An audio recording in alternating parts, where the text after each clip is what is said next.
हम्म।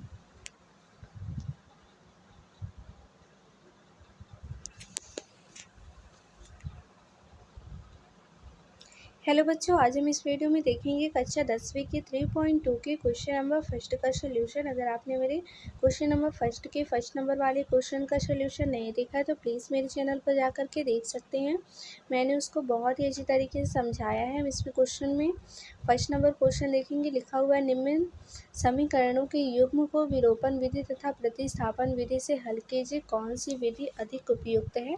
तो हम देखेंगे क्वेश्चन नंबर फर्स्ट कहता है कि विलोपन विधि से और प्रतिस्थापन विधि से इस क्वेश्चंस को हल करने हैं। ओके, तो हम देखेंगे हमें दो रैखिक समीकरण युग्म दिए हुए हैं, उसको हमें पहले विलोपन विधि सॉल्व करना है, फिर प्रतिस्थापन विधि सॉल्व करना है। क्वेश्चन नंबर सेकंड जैसे कि लिखा हुआ है, पहले हम क्वेश्चन लिख लेते हैं।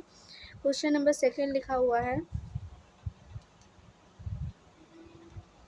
क्वेश्चन नंबर 2 लिखा हुआ है, 3x प्लस का 4y बराबर 10, 2x माइनस का 2y बराबर 2। ओके, हमें विलोपन विधि से इसको सॉल्व करना है। तो हम कोई सी भी विधि लगाएंगे, प्रतिस्थापन या विलोपन।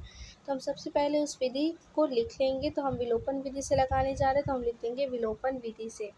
ओके, विलोपन विधि से लिखने के बाद हमें करना क्या है, दोनों समीकरण को फिर से एक बार उतार देना है। ओके, दोनों समीकरण को फिर से एक बार उतार देना। तो हम क्या करेंगे, दोनों समीकरण को एक ही तरह उतार देते हैं, कुछ चेंज नहीं करना है, जैसे है वैसे का वैसे उतार देते हैं। तो हम लिखेंगे ये 2x हो जाएगा माइनस का 2y बराबर क्या हो जाएगा 2।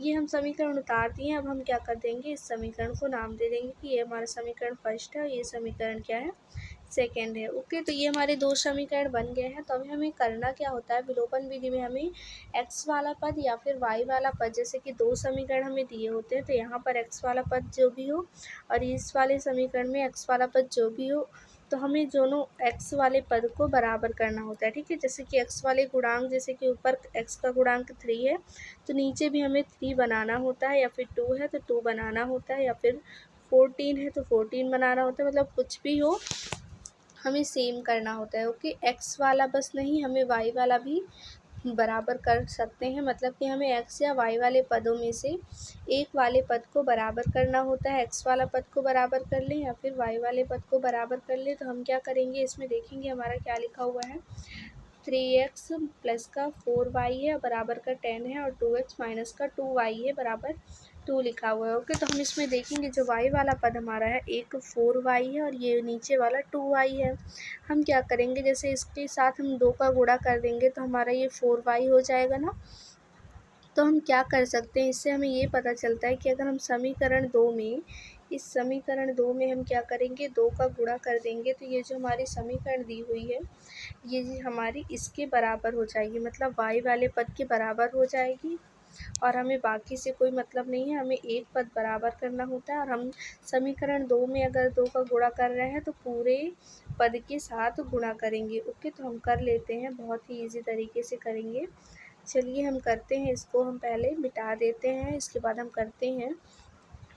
देखेंगे सबसे पहले तो हम लिख लेंगे कि समीकरण 1 में 1 का गुणा तथा समीकरण 2 में 2 का गुणा करने पर। ओके, क्योंकि हम समीकरण 2 में 2 का गुणा करेंगे, 2 का गुणा करेंगे, समीकरण 1 में कुछ भी नहीं कर रहे हैं, क्योंकि अगर हम किसी का भी गुणा करेंगे तो समीकरण 2 में फर्स्ट में हमारा y का पद बदल सकता है, इसलिए हम क्या करेंगे, समीकरण 1 में 1 का गुणा कर देंगे। ओके, इतना करने के बाद हम देखेंगे हमारा आता क्या है। हम सबसे पहले लिख देंगे कि हमें समीकरण 1 में 1 का गुणा तथा समीकरण 2 में 2 का गुणा करने पर, इसके बाद हम गुणा करेंगे तो देखते हैं क्या आता है हमारा।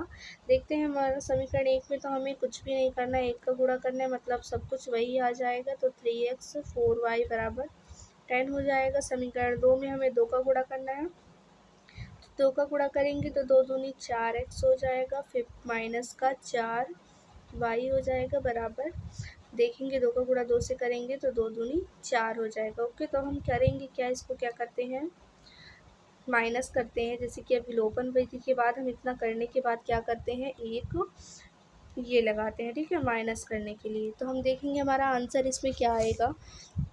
देखेंगे हमारा जो ये 4y लिखा हुआ है ऊपर और नीचे जो 4y लिखा हुआ है उसके चिन्ह क्या है, अलग अलग है। ठीक है, तो हम इसको काट सकते हैं, मतलब इसको घटा सकते हैं। 4y में से 4y गया तो कुछ भी नहीं बचेगा। अब हम देखेंगे 3x और एक्स जो लिखा हुआ है वो प्लस प्लस में है। तो हम देखेंगे इसको जोड़ेंगे, 3 और 4 कितना हो जाएगा, 4 3 7 होता है, 7 हो जाएगा, 7 एक्स हो जाएगा। इसके बाद हम देखेंगे हमारा इधर क्या बचेगा, 10 में 4 जोड़ेंगे तो कितना हो जाएगा, 14 हो जाएगा। अब हम क्या करेंगे, इसके बाद आगे सॉल्व करेंगे तो देखेंगे ये जो हमारा आने वाला है, देखेंगे 7x बराबर का 14 आया है। तो हम देखेंगे x को यहीं पर रहने देते हैं, x को यहीं पर रहने देते हैं, यहाँ पर 14 लिख देते हैं। 7 यहाँ इंटू में था तो यहाँ पे बटे में हो जाएगा, इसको काट देंगे, 7 एकम 7, 7 दूनी कितना हो जाएगा 14। तो x बराबर हमारा क्या हो जाएगा 2। तो हम देखेंगे प्रतिस्थापन हो चाहे विलोपन हो, दोनों विधि होती है तो हमें उसमें x और y के मान ही ज्ञात करने होते हैं। तो देखेंगे हमारा x का मान क्या आ गया है, 2 आ गया है। जब हमें x का मान मिल गया है तो हम क्या कर सकते हैं, x का मान हम समीकरण 1 या 2 में रख करके इसको सॉल्व कर सकते हैं। देखिए समीकरण 1 में हम जैसे कि x का मान रखेंगे तो x का मान रखने के बाद हमें y का मान मिल जाएगा, ठीक है। तो हम लिखेंगे समीकरण 1 में x का मान रखने पर, इतना लिखने के बाद हम समीकरण 1 को वैसे का वैसे पहले उतार देंगे। तो लिखा हुआ है 3x प्लस का 4y बराबर 10। ओके, 4y बराबर 10 लिखा हुआ है तो देखेंगे 3x की जगह पर रख देंगे 2 और प्लस 4y बराबर क्या हो जाएगा 10।